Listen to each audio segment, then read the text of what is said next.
Assalamualaikum warahmatullahi wabarakatuh. Waalaikumsalam warahmatullahi wabarakatuh. Selamat siang. Siang, Ibu. Sehat? Alhamdulillah. Belum lapar kan? Udah. Cepet banget ya. Udah ya? Udah lapar belum? Udah. Walaupun udah, tetap semangat dulu ya. Iya, Bu. Ya, oke. Nah, materi kita hari ini ya masuk ke pemahaman tentang salah satunya ini tuh bagian dari AI atau coding ya, gitu. Yang hari ini kita akan belajar mengenai rekayasa prompt untuk kreasi konten. Prompt, pernah dengar prompt? Nah. Sering make. Jujur nggak? Mau jujur nggak? Sering make? Enggak. Sering pakai prompt? Sering bikin prompt apa, tentang apa? Enggak? Kadang kalau lagi butuh banget. Oh iya, prompt itu apa sih? Prompt? Dasar. Kayak clue kata kunci buat nyari sesuatu gitu ya? Di AI ya? Ya. Nah, kalau yang hari ini kita bahas yaitu mengenai konsep KA generatif. KA itu kecerdasan artifisial ya. Generatif. Nah, di sini gimana caranya kalian bikin kata kunci untuk mencari sesuatu itu ya? Sesuatunya tugas ya? Nyantai? Nggak dong. Enggak. Referensi ya, betul. Referensi, ya. Referensi tapi sakuangan. Itu enggak, Bu. Enggak ya? Oke. Dan penerapan prompt untuk hasil yang optimal, ya kan? Kadang kata kunci yang kita buat, ya, nggak menghasilkan hasil ulangan yang tepat gitu ya. Enggak. Dan yang kita minta itu paling tidak hampir sesuai lah gitu ya. Selanjutnya, tujuan yang kedua, pembelajaran kita hari ini berpikir kreatif. Menghasilkan apa? Proyek kreatif untuk situasi profesional nyata, gitu ya. Dari hasil prompt yang kita pelajari hari ini, kita bisa dapat hasil kreativitas yang bisa digunakan di dunia nyata. Selanjutnya nanti kita merefleksi etika menghadapi isu ketika etika penggunaan KA dengan bijak. Ya. Saat kita melakukan atau cari sesuatu di di AI, maka kamu harus tahu etikanya dalam menggunakan itu ya. Oke. Nah, sekarang yang biasa main prompt ya. Yang biasa. Yang biasa main prompt, coba kamu tebak ya, kira-kira prompt apa yang digunakan untuk menghasilkan output ini? Prompt apa? Kira-kira hasilnya saat kalian ngetik gitu ya, nyari di ChatGPT gitu kan. Nah, si ChatGPT-nya contoh ya, ChatGPT-nya tuh menghasilkan ini. Jatuh kelapa menimpa tikus, tikus lari masuk ke peti. Benda jatuh bukanlah musuh. Itu karena gaya gravitasi. Asli ya. Ini apa sih? Pantun ya? Buatkan pantun apa itu Bu kayaknya? Buatkan pantun jenaka. Iya. Betul nih. Menerima abe-abe. Coba dicek, bener nggak? Bisa nggak kamu ceknya? Coba buka ChatGPT-nya. Tadi yang dibilang siapa tadi? Alian Nida. Ya. Apa jadinya promnya Alia? Buatkan pantun dengan rima abe-abe. Menerima gravitasi. Oke. Buatkan pantun dengan Rima abe-abe. rima ABAB Dengan tema gravitasi. Si ini Alia sepertinya udah expert ya. Ya. Coba dicek ChatGPT-nya. Coba bener nggak hasilnya ini? Nah, ada yang muncul. Hasilnya apa? Yang dibilang Alia bener nggak?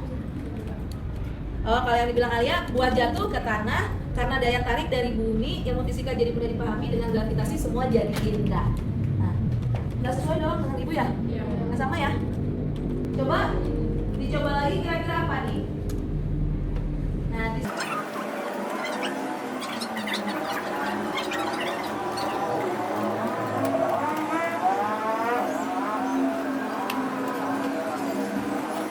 ya, padahal tadi udah pakai clue gravitasi ya tadi ya, sama pantun. Ya, ternyata nggak bisa mendapatkan hasil sesuai dengan yang diminta sama ibu tadi ya. Nah, coba kalian coba lagi pakai ini. Prompt, jelaskan teori gravitasi dengan gaya pantun jenaka. Muncul nggak? Jelaskan teori gravitasi dengan gaya pantun jenaka. Tidak? Kata-katanya sama nggak? Jelaskan teori gravitasi gravitasi dengan gaya pantun jenaka yang muncul bintang jatuh dari langit waktu menuju kenangan basah. Ada yang sama lagi dengan ibu? Jadi mirip? Kelapa-kelapa tikus. Ada tikus ya? Oh, tikus lari masuk ke peti. Yang lain ada lagi yang sama ibu nggak? Kok bisa nggak sama ya? Yakin nih pakai promnya yang benar. Ini pakai ChatGPT kan bukti ya? Pakai ChatGPT. Pakai tanda kutip nggak? Enggak. Coba pakai tanda kutip. Oh, Coba.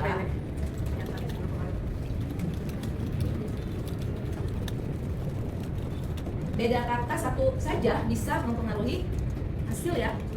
Jelaskan teori gravitasi dengan gaya pantun jenaka. Nah, beda lagi ya. yang dari sekarang dulu Bu. Yang kata dulu ya menikmati kok gitu. Kasihan banget ya. Nah, itulah artinya saat kalian mencari prompt, ternyata banyak hasil yang dimunculkan. Kalian apakah sudah pernah menggunakan ChatGPT atau AI sejenisnya, gitu kan? Banyak ya AI yang lain. Selanjutnya untuk apa biasanya digunakan? Gitu. Akhir untuk apa? Kalau saya sendiri biasanya itu menggunakan ChatGPT atau AI sejenisnya tuh kadang kalau nyari jawaban atau enggak semuanya sibuk kayak lagi nyari sejarah-sejarah gitu kadang tuh di artikel tuh kayak susah buat ditemuin atau kayak terlalu banyak dan saya tuh bingung. Terus jadinya saya bisa nanya ke ChatGPT gitu jadi kayak buat nyari referensi atau hal-hal yang sulit buat saya temuin gitu. Oke. Tapi digantung ya kalau main artikel ya. Karena ChatGPT belum sepenuhnya bisa dipercaya ya. Nah, selanjutnya apa tantangan yang ditemui? Oke, kita lihat hasil. Silakan di scan ya.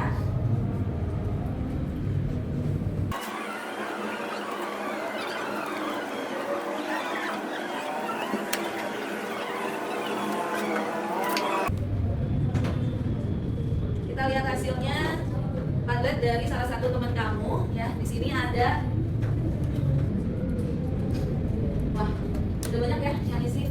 Di sini ada Siti Aida. Saya udah pernah menggunakan ChatGPT, gitu ya. Selanjutnya, biasanya saya menggunakan ChatGPT untuk membuat rangkuman sebuah materi yang menurut saya materi tersebut sulit untuk dipahami. Tantangan apa yang ditemui? Tantangannya terkadang ChatGPT kurang memberikan hasil yang memuaskan, sehingga saya harus benar-benar detail menuliskan apa yang saya butuhkan. Nah, berarti itu promptnya harus jelas ya, gitu, harus detail. Selanjutnya ada Najwa. Bukan Najwa singkat ya. Siapa yang sudah pernah menggunakan ChatGPT? Pernah. Gitu ya.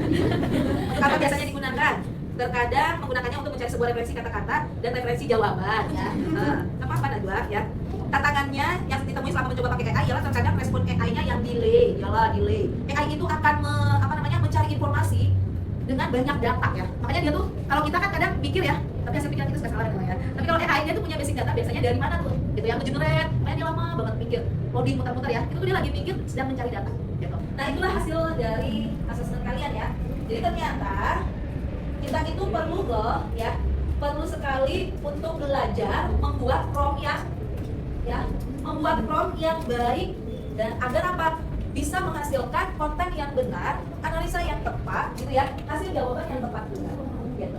Nah, ini contohnya ChatGPT itu pakai teks untuk dialog, ya. Jadi kalian juga harus pintar-pintar cari AI yang sesuai.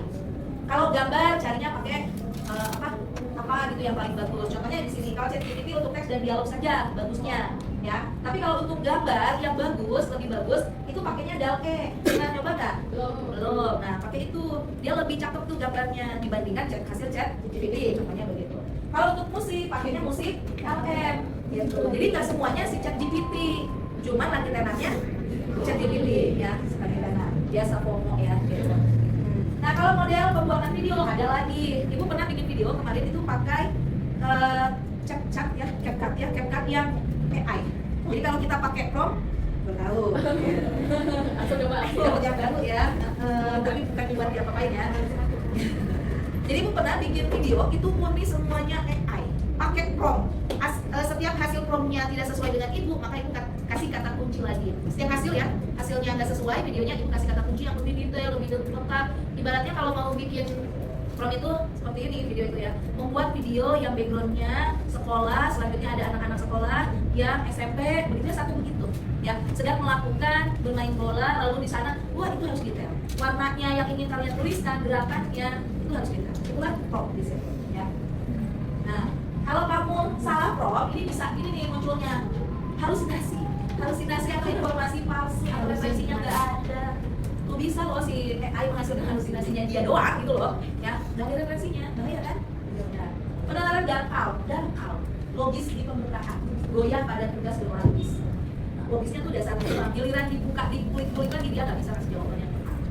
Mengerti kan? Ya. Ingatan terbatas, dokumen panjang terpotong, kehilangan rujukan silang.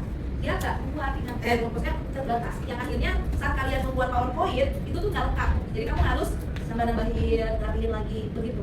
Itu kolaborasi manusia dengan AI harus seperti itu. Jangan membiarkan AI mendominasi kegiatan kamu di keseharian. Ya. Lalu bias. Nah, datanya tuh bias, apa sih bias? Kayak samar ya. Itu bener nggak sih? Apa enggak ya? Oh nggak sih bias. Rasisme bisa. Ujaran kebencian lagi ramai. Karena apa sih yang ramai ya? Nah, perannya adalah fungsi prompt. Nah, ini kamu harus mengatur konten. Jadi kalau itu tuh mintanya tuh kasih latar belakang, deskripsinya yang detail, fokus pada output, format output, struktur respon yang diinginkan, lalu elemen kreativitas yang menurut kamu. Sekarang kan lagi ramai bikin gambar itu ya? Iya, Bu. Ya, dengan rasio 1:12 gitu ya, dengan mode estetik di mana ada, nah detail banget kan? Prompt yang bisa menghasilkan kalian ada di atas mobil gitu ya, yang cakep tuh promptnya tuh benar-benar detail. Bisa sebenarnya AI itu diajar. Sekali lagi AI itu diajarkan sama kayak kita masih bayi, sama dia juga begitu belajar, terus belajar. Setiap kita menginginkan sesuatu, AI itu lagi belajar juga. Cuma kepintaran AI, dia pasti melebihi kita dong. Ya, kan? Kalau AI kan dia ambil sumbernya dari banyak data. Sedangkan kalau kita belajar terbatas dengan ya betul, terbatas dengan malas ya manusia ya. Nah unsurnya ini ya, yang harus jelas ya, konteks. Ada zero shot, view shot, kamu tuh mau di mana nih gitu ya, bagian yang mana harus paham. Nah analisis dan evaluasi output. Setiap kamu dapat output dari AI, analisa ya, verifikasi akurasi, bandingkan dengan sumber yang terpercaya. Di mana sumber terpercaya ya? Yang pengeluarannya biasanya organisasi yang memang resmi. Contohnya websitenya pemerintahan, websitenya sebuah organisasi, di situ yang harus kamu. Relevansi ukur kreativitas, identifikasi bias, jangan sampai ada hal-hal ini, bias gender, etnis, stereotip, dan lakukan koreksi kalau ada yang tidak atau menurut kamu tidak. Nih, yang sehat tuh begini, ya. 20% kolaborasi itu yang bagus, ya. Kolaborasi mandiri lebih bagus. Jadi kalau kolaborasi dengan mandiri dapat persentase yang seimbang, ya. Artinya kolaborasi itu apa? Saat dihasilkan oleh AI, kamu edit lagi, kamu cek lagi, dapat mirip dengan hasil yang mandiri. Artinya apa? Menggunakan AI untuk memperluas kemampuan manusia, bukan menggantikan. Paham ya? Hati-hati nih ya. Hati-hati dengan hak cipta, bias keadilan, transparansi, akuntabilitas, lingkungan, hati-hati. Pokoknya hati-hati banget ya, saat dikeluarkan lagi ada. Oke, terakhir ditutup dengan refleksi ya. Refleksinya udah Ibu minta ke Alim, silakan diisi. Oke. Nah, tutup ya materi hari ini mengenai prompt, dan Ibu minta ada salah satu yang mengambil kesimpulan untuk hari ini. Silakan. Siapa? Ya, enggak. Jadi untuk pembelajaran kali ini kita belajar tentang prompt AI juga. Itu kita mengetahui kalau AI itu ada kekurangan, ada kelebihannya juga. Kelebihannya itu kadang kekurangannya itu kadang AI ini kadang kan jawabannya tidak sesuai dengan ekspektasi kita atau tidak sesuai dengan apa yang kita mau, apa yang kita inginkan. Kelebihannya itu kadang bisa mempermudah tugas-tugas kita seperti itu, Bu. Oke, thank you. Ya, betul ya. Kelebihan kekurangannya pasti. Yang jelas tadi, yang sudah disampaikan tadi ya, hati-hati dalam membuat pelajari cara membuat prompt yang detail supaya kamu dapat hasil yang detail, tapi tetap harus dikolaborasi dengan kalian. Gitu ya. Oke, untuk nanti kalian coba-coba ya di luar kelas nanti untuk didiskusikan di minggu depan prompt yang di bidang-bidang lain. Mungkin gitu. Ya. Ada pertanyaan kira-kira?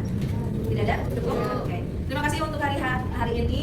Sehat-sehat untuk kita semua. Ibu tutup dengan wassalamualaikum warahmatullahi wabarakatuh.